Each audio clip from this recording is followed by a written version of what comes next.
Hoy vamos a dar inicio con el bloque 4, que si bien vamos retrasados, pues bueno, vamos a tener que, hemos visto la manera de adaptarnos a las circunstancias a las cuales estamos, en las cuales estamos inmersos, perdón. Entonces, pues hoy vamos a entrar al bloque 4, que es un bloque muy bonito, que va a ser un poco la conclusión de todo lo que hemos visto hasta el día de hoy. Vamos a ver conceptos, así como el nombre del bloque como el bloque se llama, perdón, que es conceptos básicos para el estudio de fenómenos sociales.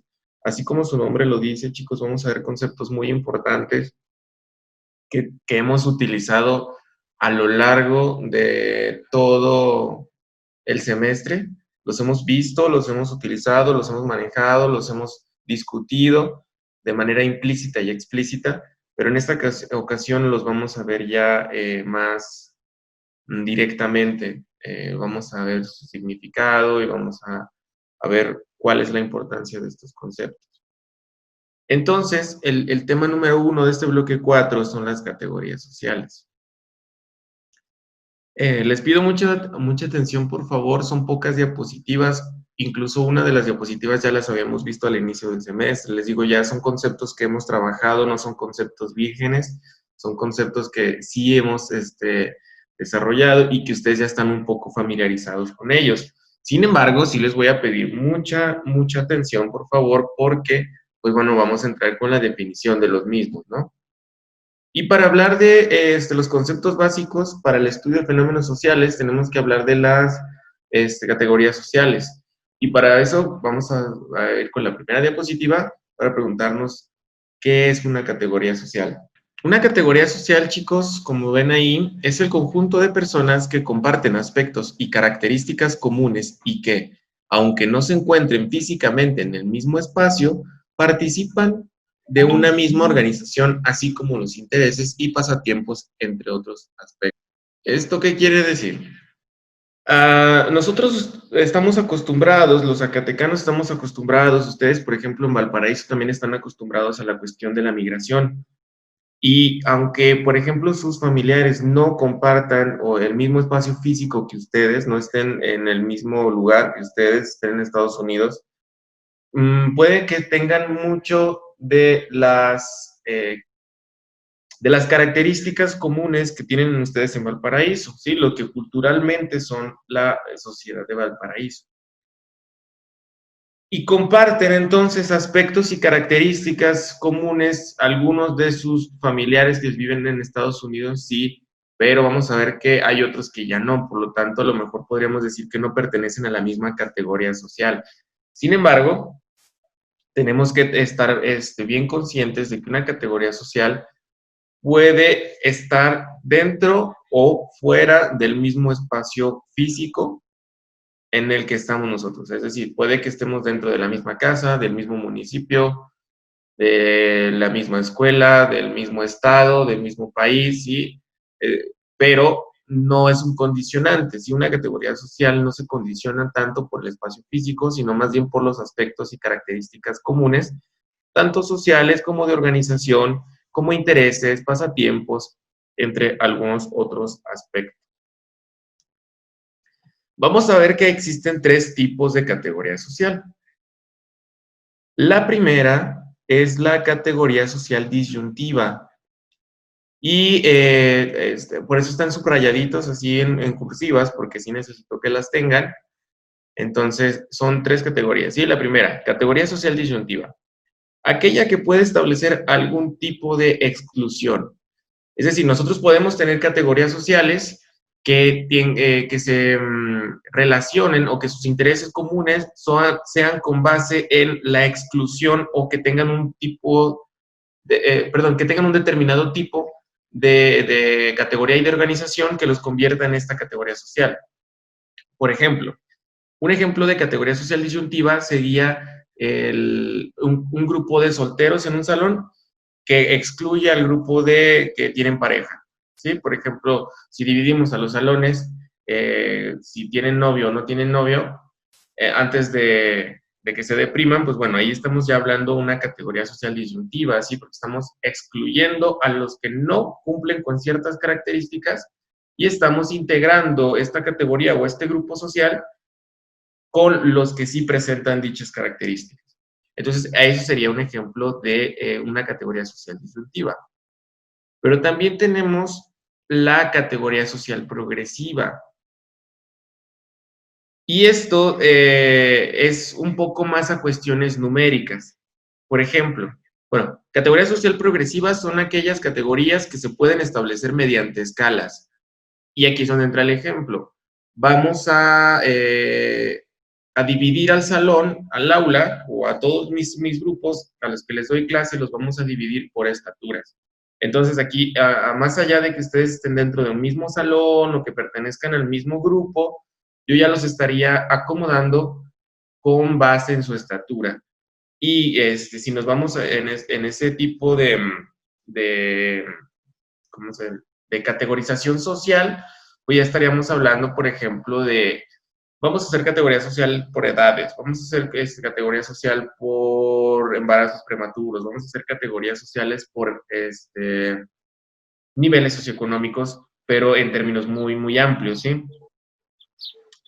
El ejemplo más claro de esto es la estatura, ¿sí? Es un ejemplo que podemos utilizar nosotros para decir, bueno, la categoría social de los alumnos del segundo A al segundo F del Colegio de Bachilleres de Plantel Valparaíso, lo vamos a organizar con base en la estatura. Entonces vamos a medir a todos y vamos a hacer sus filas y luego a partir de ahí vamos a ver sus características comunes, lo que comparten, en este caso lo que comparten primordialmente sería la cuestión de la estatura, ¿sí? Y vamos a llegar finalmente a la tercera característica, que es la categoría social estratificante. Y aquí esta es un poquito la más compleja de las tres. La categoría social estratificante es aquella que se refiere a que el aspecto común gira en torno a una posición, estatus o posición económica. Esto viene a ser muy, muy importante. La categoría social estratificante se basa u organiza a sus sujetos sociales con base en su posición, tanto puede ser laboral como puede ser su posición social, estatus, es decir, así como que también viene, parece un sinónimo de posición, si se acuerdan del estructural funcionalismo, pues bueno, más o menos es eso, o posición económica. Una estratificación es como dividir a la sociedad en ricos y pobres, por ejemplo, o a dividir a la sociedad con las personas, los jefes, los supervisores, luego los trabajadores y finalmente los obreros, por ejemplo. Podemos hacer un tipo de escala, por ejemplo, si hablamos de la sociedad mexica o de la sociedad maya, pues eran una sociedad estratificante porque tenían jerárquicamente, es decir, como una tipo pirámide, establecían sus posiciones sociales y sus organizaciones sociales con base a la familia a la que pertenecías, al grupo social al que pertenecías, si eras sacerdote, si eras tlatoani, si eras simplemente una persona del pueblo más. Entonces, así es como se organizaban este tipo de cosas. Así se organizaban la sociedad mexica, por ejemplo. Entonces, si hablamos de categoría social estratificante, pues bueno, ya vemos un tercer tipo de cómo poder categorizar a la sociedad, ¿sí? Entonces, recapitulando de manera muy rápida, tenemos tres tipos de categorías sociales. La disyuntiva, la que se establece con base en una exclusión, como hacer un grupo de solteros y hacer un grupo de casados o con pareja. Luego, categoría social progresiva, aquella que se puede establecer con base en los números, ¿sí? Como puede ser la estatura.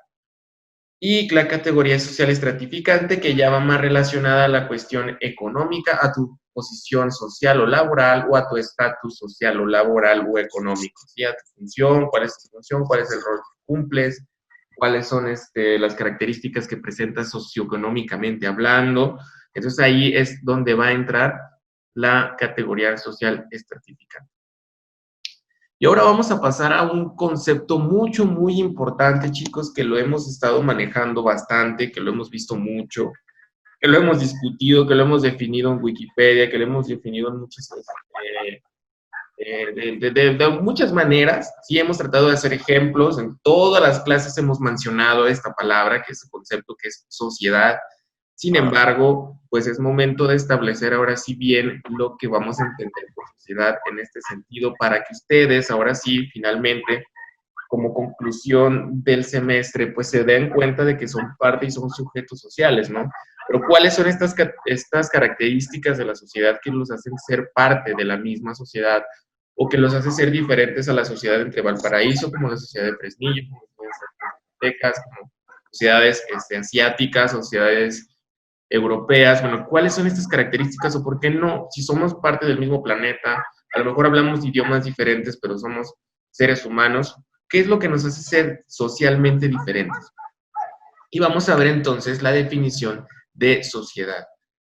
Sociedad en este caso es el conjunto de personas que se relacionan entre sí de acuerdo a unas determinadas reglas de organización jurídicas y consuetudinarias y que comparten una misma cultura o civilización en un espacio o un tiempo determinado.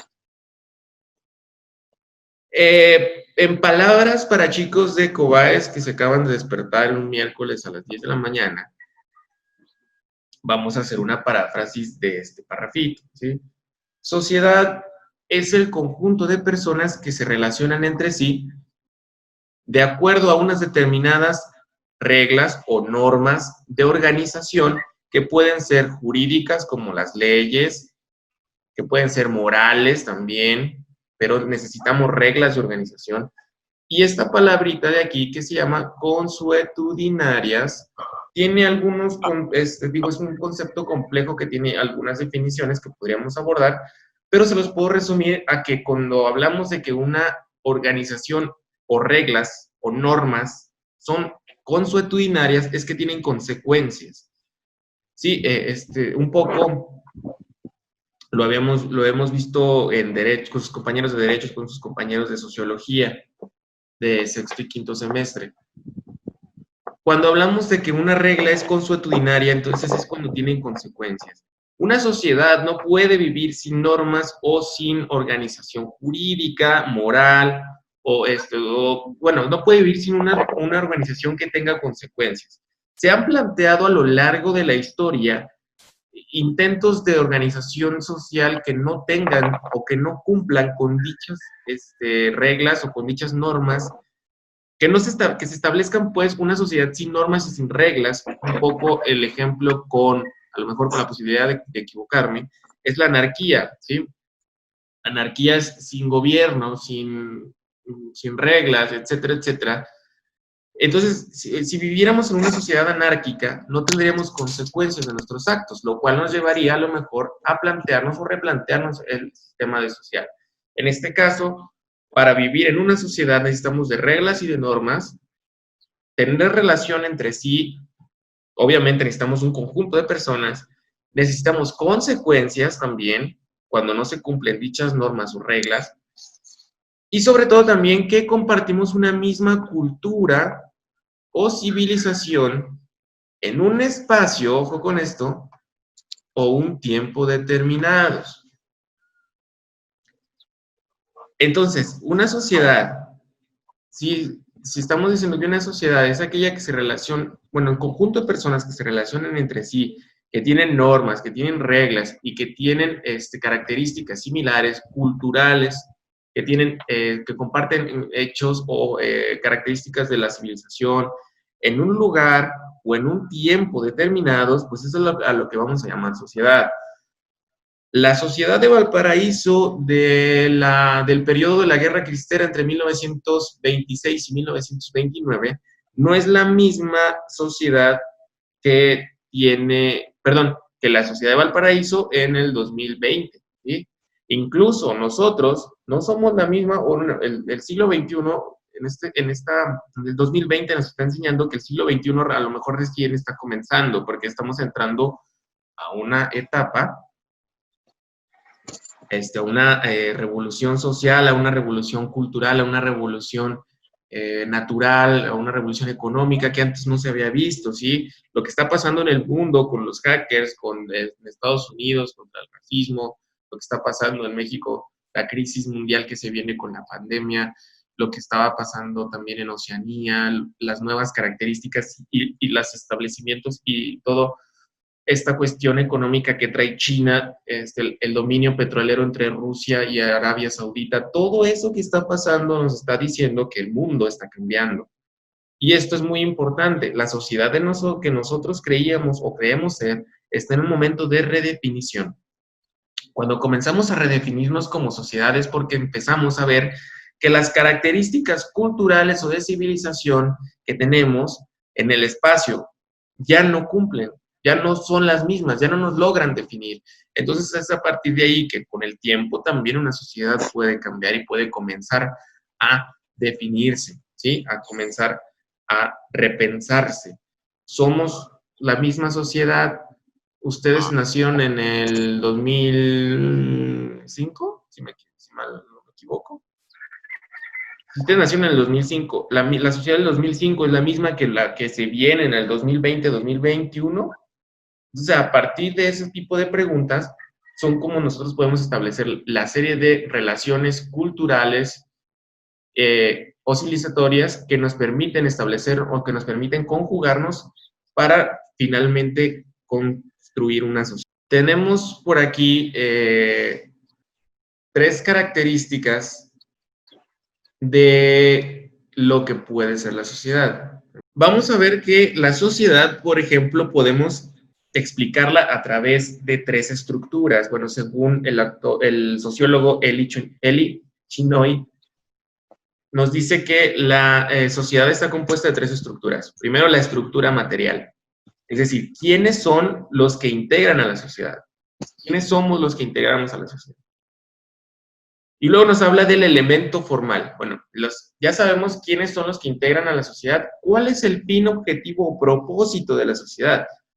Nosotros, chicos, y van a tener que aprender esto, a lo mejor ya un poquito más grandes, cuando empiecen a ver las cosas por sí mismos y más, bueno, comiencen a independizarse y comiencen a tomar sus propias decisiones, comiencen a ganar su propio dinero, y que vayan tomando sus propias decisiones, pues se van a dar cuenta de que toda la sociedad, en fin, nosotros estudiemos lo que estudiemos, trabajemos en lo que trabajemos, somos una sociedad que comparte objetivos, ¿sí? A lo mejor mis objetivos son diferentes a los de mis compañeros de la universidad, en el sentido de que yo a lo mejor no quería ser maestro y otros sí, y al final de cuentas yo soy maestro y ellos no. Pero no va por ahí el asunto. Más bien es ponernos a pensar si mis compañeros de la universidad querían ser maestros y yo no, pero ambos queríamos una estabilidad económica y una estabilidad laboral. Entonces perseguimos el mismo fin, perseguimos el mismo objetivo, el mismo propósito. Porque una persona sin propósitos y sin objetivos es como un adolescente en crisis existencial, ¿sí? ¿Por qué? Porque si no tenemos objetivos, si no tenemos propósitos, entonces no tenemos camino por recorrer, no sabemos hacia dónde vamos, no vamos a cometer errores, los cuales no nos van a dar experiencias. Entonces es muy importante que conforme vayan avanzando en cuestiones de maduración social, de maduración emocional, se van a dar cuenta de que todos perseguimos un objetivo y que esa persecución de dicho objetivo nos va a permitir a nosotros cometer errores y nos va a permitir a nosotros aprender, ¿sí? Entonces, eso es el elemento formal. ¿Cuál es el fin? ¿Cuál es el objetivo? ¿Cuál es el propósito de la sociedad? Primero del sujeto individual, y luego del sujeto social, y luego ya de una sociedad, ¿sí? Finalmente, también nos dice que una sociedad, para ser sociedad, tenemos que preguntarnos, ¿quién es el elemento de autoridad? Debe tener un elemento de autoridad. ¿Quién o quiénes comandan dicha sociedad? ¿Qué o quién permite la convivencia? Y en este caso, por ejemplo, si hablamos de la sociedad mexicana, dependemos de tres poderes, el ejecutivo, legislativo y judicial, de los cuales pues, el ejecutivo es el presidente, el legislativo es la Cámara de Diputados y la Cámara de Senadores, el Congreso de la Unión, y el judicial pues es la fuerza la fuerza pública, ¿sí?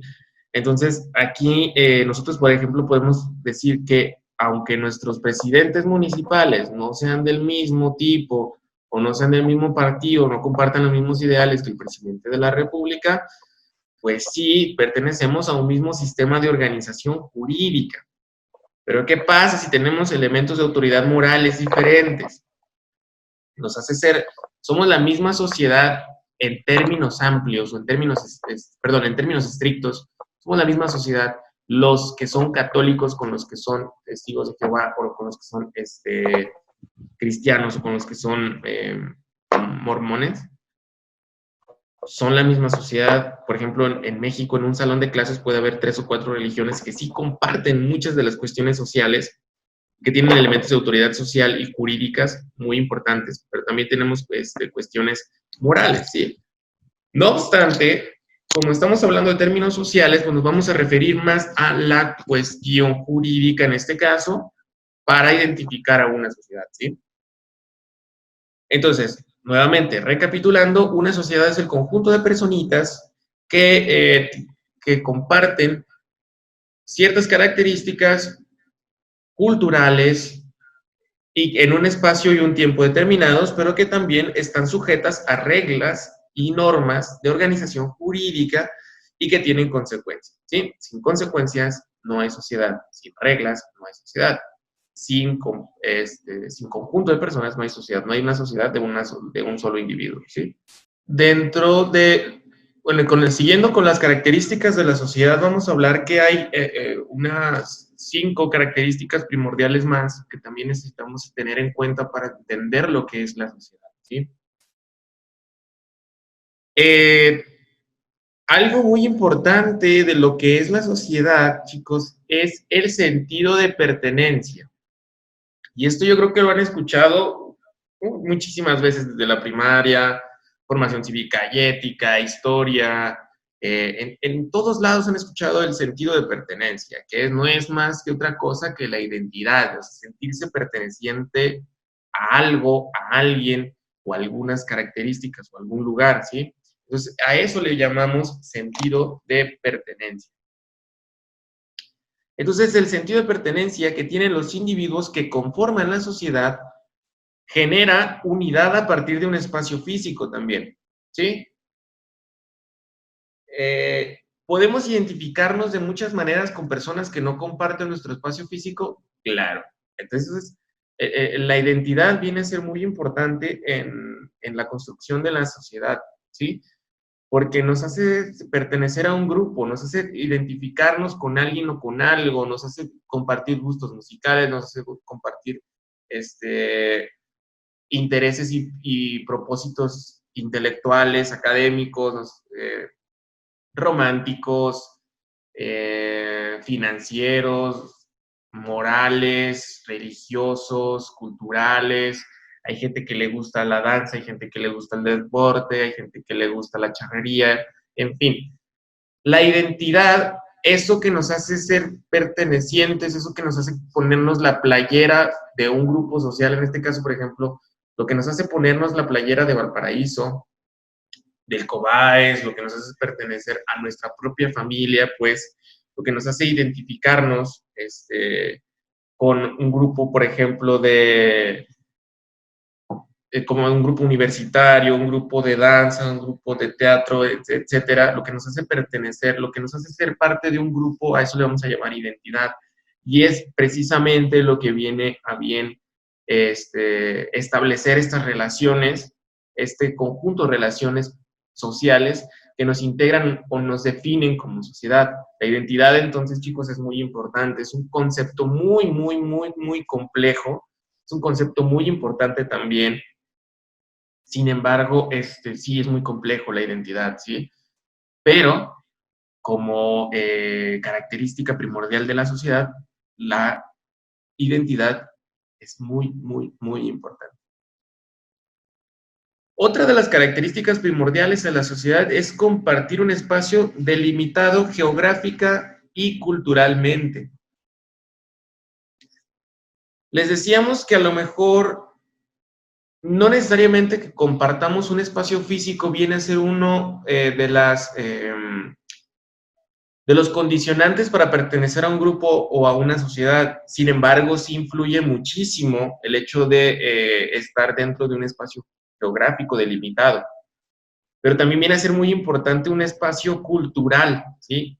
Un horizonte cultural que a nosotros nos permita establecer y forjar estas relaciones identitarias o hacernos sentir parte de una sociedad.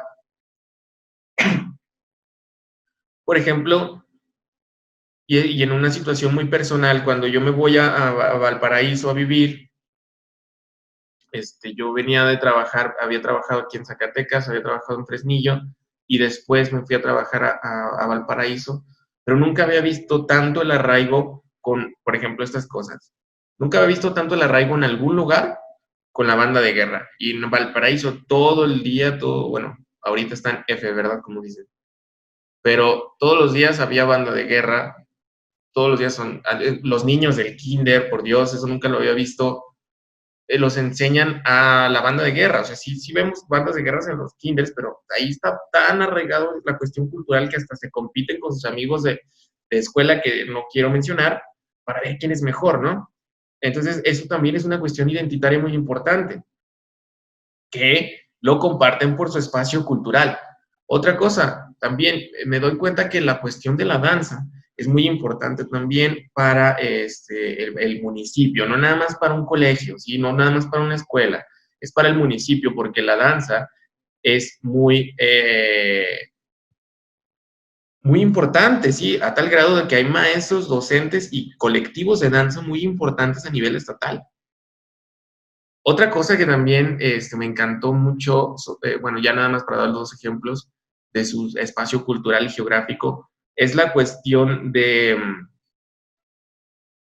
esta identidad que tienen con la sierra, en cierto punto, que aunque ustedes ya la vean de manera cotidiana, pues sí la manejan mucho. Aunque vivan ahí mismo en la cabecera municipal, la sierra para ustedes es parte muy importante, ¿sí? En su definición social y en su definición y su horizonte cultural. Y la otra es la cuestión de esta camionetita que pasa dando los anuncios de lo que está pasando en el municipio. Eso también se me hizo muy, muy, muy encantador. O sea, los define identitariamente. Tienen a este señor ubicado, que se llama Don Toño, ¿no? Tienen al señor ubicado, tienen la voz ubicada, tienen el mensaje ubicado, a tal grado que la gente ya le presta atención consciente o inconscientemente. Y eso los hace, es parte de su identidad como Valparaíso, ¿no? La charrería también, a lo mejor es el caso más obvio de la charrería, pero bueno, nunca en una escuela en la que yo había trabajado había visto alumnos floreando, ¿no? O había visto tanto caballo reunido en un solo lugar. Entonces, eso es muy, muy, muy bonito de la cultura de Valparaíso. Y es lo que viene a ser una de las características de su sociedad. ¿Por qué? Porque comparten un espacio geográfico, pero también cultural, ideológicamente, ¿sí? Su horizonte cultural comparte una serie de características muy importantes que los hace ser ustedes y que los hace ser parte de esa sociedad. Eso es muy, muy, muy bonito y quiero que ustedes a final del semestre, que por cierto ya no les voy a decir cuántas clases quedan, pero quedan muy, muy pocas. Entonces, eso que los hace ser ustedes y que los hace ser parte de la sociedad de Valparaíso, les guste o no les guste, porque mucha gente dice, pinche rancho, perdón por la palabra, ¿no? Que pinche rancheros, es que no sé qué, que yo me voy a la ciudad y no sé qué. Pero ustedes ya traen esa carga y ese horizonte cultural dentro de ustedes y es lo que los hace ser parte o no los hace ser parte de esta sociedad. Entonces eso es muy, muy, muy importante. Su definición de identidad, su definición social con su delimitación geográfica y cultural, ¿sí? Otra característica es la convivencia, la interacción y desarrollo de distintos grupos de acuerdo a una función social específica. Recordemos un poco las clases del estructural funcionalismo en decir que la sociedad, que las personas, perdón, cumplen con un rol y con un papel dentro de una sociedad, ¿sí? En este sentido, nos damos cuenta de que a lo mejor en cierto punto tenían razón, pero no podemos definir que la sociedad nada más es eso, ¿sí? Pero sí, efectivamente, todos en nuestra sociedad cumplimos con un papel. Podemos cambiar de papel o podemos pedir un aumento o podemos pedir una promoción laboral o un ascenso, como le llaman en la cultura gringa, pedimos un ascenso en nuestra cuestión, en nuestra función social, sí se puede, ¿sí? Pero lo que nos, por ejemplo, lo que nos hace convivir con nuestro mismo colectivo y que se identifica junto con nosotros es lo que nos hace ser una sociedad. La convivencia, la interacción.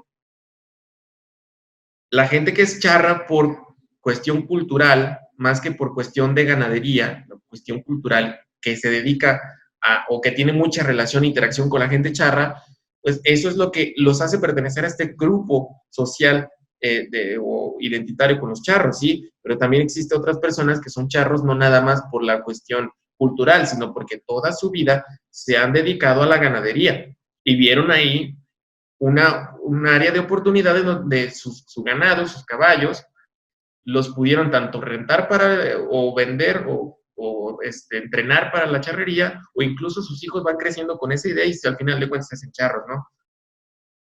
Y esta misma convivencia e interacción que existe dentro de este conjunto de personas que comparten características similares es muy importante, porque si no tenemos convivencia, no hay sociedad. Si no hay comunicación, no hay sociedad, ¿sí? Eso es muy, muy importante. A lo mejor es obvio, ¿sí? A lo mejor pensar, bueno, es que si no hablamos, obviamente no va a existir una sociedad, sí, pero es que ustedes como sujetos sociales y como sujetos individuales tienen que darse cuenta que la interacción es muy importante. Si no nos hablamos, si no hay comunicación, no hay relación. Y el ejemplo más claro es una relación amorosa, ¿no? De quinceañeros. Si estamos interpretando toda nuestra relación con base en lo que los demás nos dicen, pero no tenemos una comunicación fluida, pues otra vez nuestra relación se basa en otras cosas más que en todo, menos en lo mejor en lo que nosotros dos podemos entablar como de comunicación. Si no hay comunicación, no hay relación. Si no hay interacción, no hay relación. En fin, la convivencia, chicos, es muy importante y es otra característica primordial para tener una sociedad. Otra cuestión muy importante y que a lo mejor en términos sociales y científicos es muy importante, ¿sí? La existencia de una estratificación social.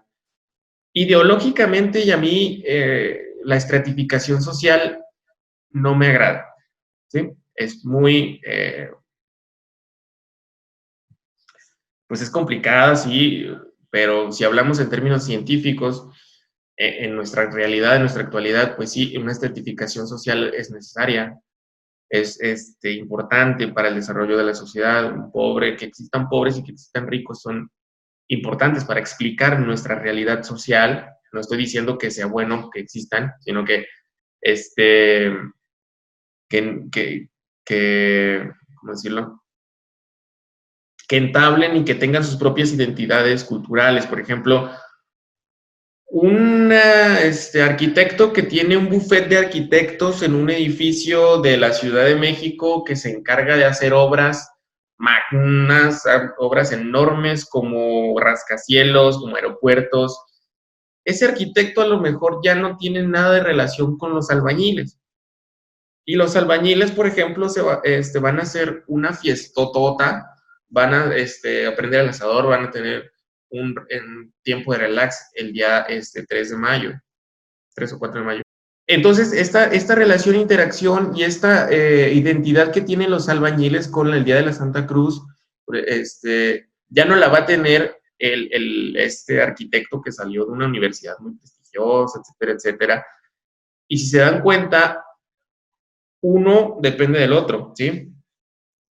Los albañiles que se encargan de la construcción civil más y urbana, más que de la construcción ya más personal, pues sí, de todos modos, siendo albañiles, aunque estén construyendo rascacielos, se van a identificar con el Día de la Santa Cruz,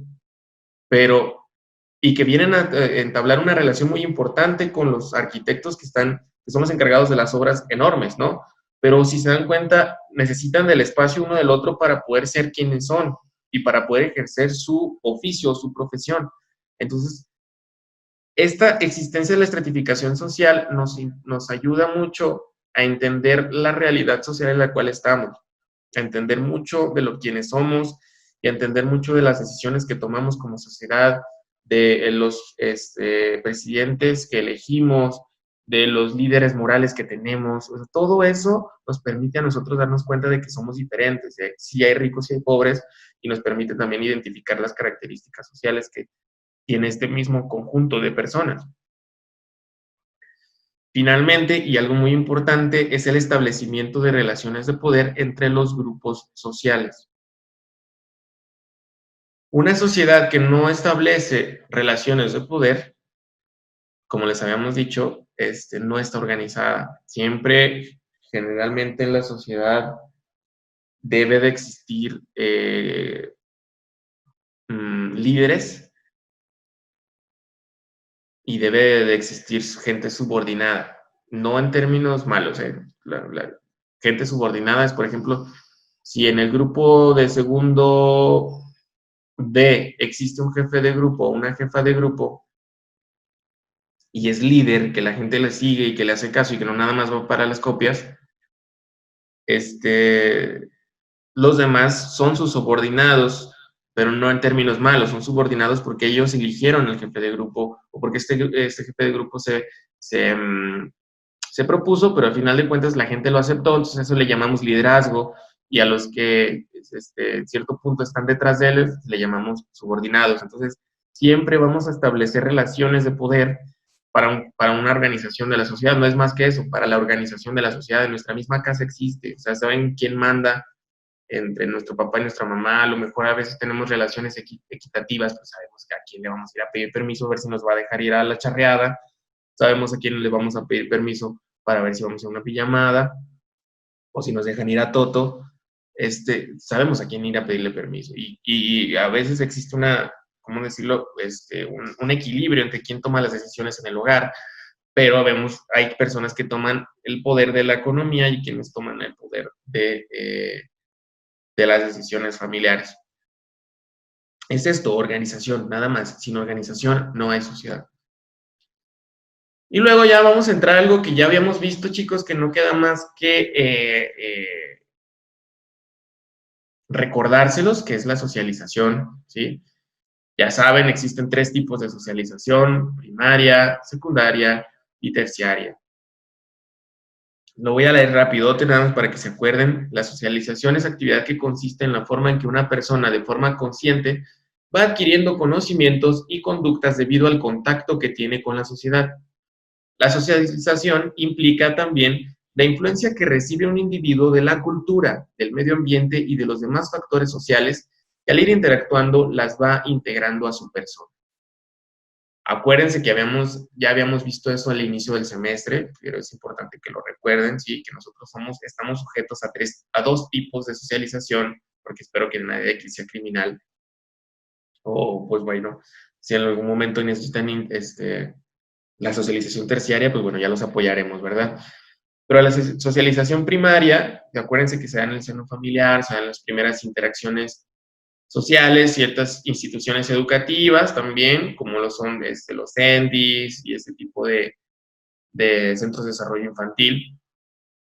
Tenemos la socialización secundaria, en toda socialización ulterior que introduce a un individuo ya socializado en nuevos sectores del mundo objetivo de una sociedad, en la internalización de submundos institucionales. Aquí entran la escuela, la religión y estos ejemplitos que ya habíamos visto en la socialización secundaria, ¿sí?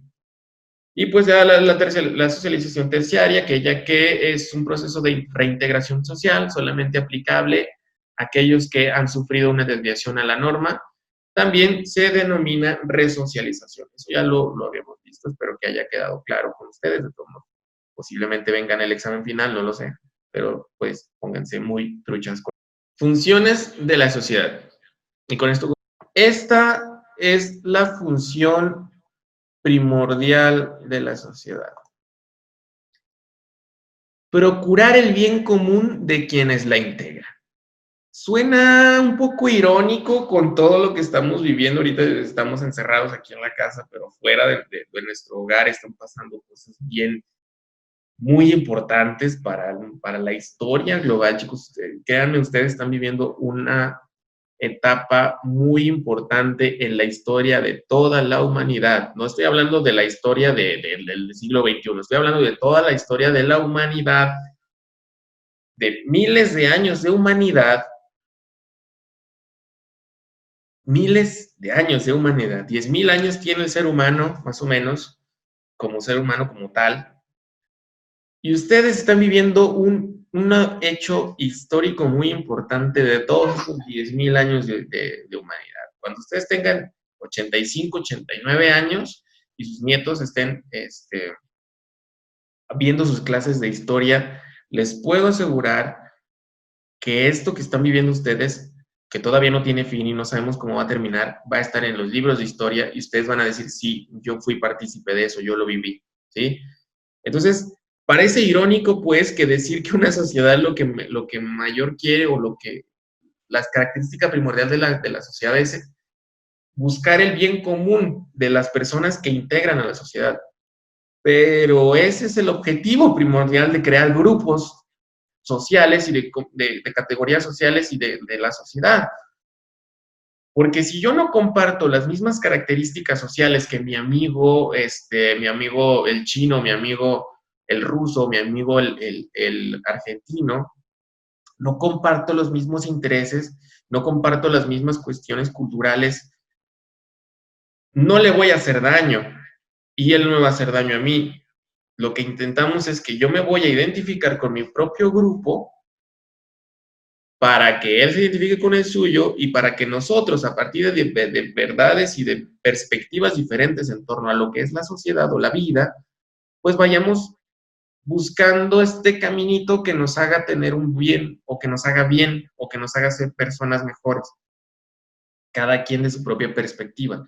Pero eso es el fin o la función primordial de la sociedad, el bien común, ¿sí? Pero también tenemos que la sociedad fomenta las relaciones humanas y hablando de relaciones humanas son muy importantes, ya les había dicho, la comunicación, la interacción, tanto para las cuestiones reproductivas en términos físicos, como las cuestiones de desarrollo emocional, como las cuestiones de desarrollo económico, las interacciones y relaciones humanas son muy importantes. Fomentar los procesos de comunicación, decía, la comunicación es muy importante en la sociedad y en la humanidad, ¿eh? O sea, si no hay comunicación, imagínense que por un chisme ya Estados Unidos hubiera mandado una bomba nuclear a Rusia o yo qué sé, por un simple chisme, si no hay comunicación, pues es complicado, sí, en cualquier rabieta de nuestra novia, novio, ya nos hubieran cortado, entonces es muy importante la comunicación. Y esto también es muy importante, establecer normas mínimas de conducta y de comportamiento también. Una sociedad sin conducta y sin normas de comportamiento, pues no puede ver, no es sociedad, pues, porque cada quien haría lo que le da su gana y al final de cuentas estaríamos en una clase de tipo purga, pero sin final, hasta que quede la supervivencia del más apto, como suelen decir por ahí, pero no habría sociedad. Fomentar pautas para una adecuada socialización, es decir, decimos que una adecuada socialización es aquella que nos permite adaptarnos y cumplir con ciertas normas y conductas de la sociedad, sí, sin salirnos de la norma, y cuando nos salimos de la norma y de la sociedad, pues bueno, hay instituciones gubernamentales, instituciones morales que nos tendrán que sancionar para poder decir, bueno, vives en una sociedad, tienes que ser parte de esta sociedad y tienes que cumplir estas normas o reglas, porque si no, pues bueno, vas a tener consecuencias, ¿sí? Si llegas a hacer trampa en el examen del profe Goitia, pues bueno, vas a tener consecuencias. Y si no sabemos quién eres, pues a lo mejor todos llevan consecuencias. Promover valores, también esto es muy importante. La función de la sociedad necesita valores, promueve los valores. Es una sociedad, insisto, no es la misma la sociedad de Medio Oriente que las mujeres, por ejemplo, en Pakistán, que utilizan las burkas, a una chica de Zacatecas un fin de semana que se pone una minifalda para salir de antro, no son las mismas situaciones sociales y no son los mismos valores. No quiere decir que una haga bien y que la otra haga mal. No estoy diciendo eso, sino que los valores son muy importantes, ¿sí? Que independientemente de nuestro grupo y de nuestra identidad y nuestra religión y nuestras normas jurídicas, tenemos que tener valores. Una sociedad sin valores no es sociedad, es una sociedad enferma. Una sociedad, ojo con esto, una sociedad que los valores que tiene establecidos ya no le funcionan para tener un correcto desarrollo y desempeño social, tiene que volver a crear sus propios valores.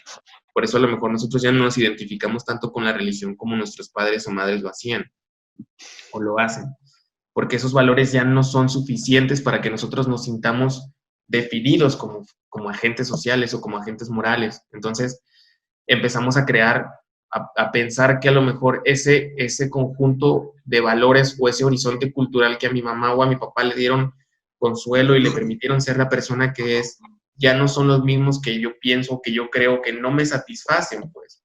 Entonces yo voy a buscar otro nuevo sistema de conjunto de valores que me permitan identificarme como o con un grupo o con una sociedad en sí. Y eso es lo que nos hace evolucionar, ¿sí? Socialmente hablando. Pero es muy importante que haya valores. Los valores son muy, muy importantes.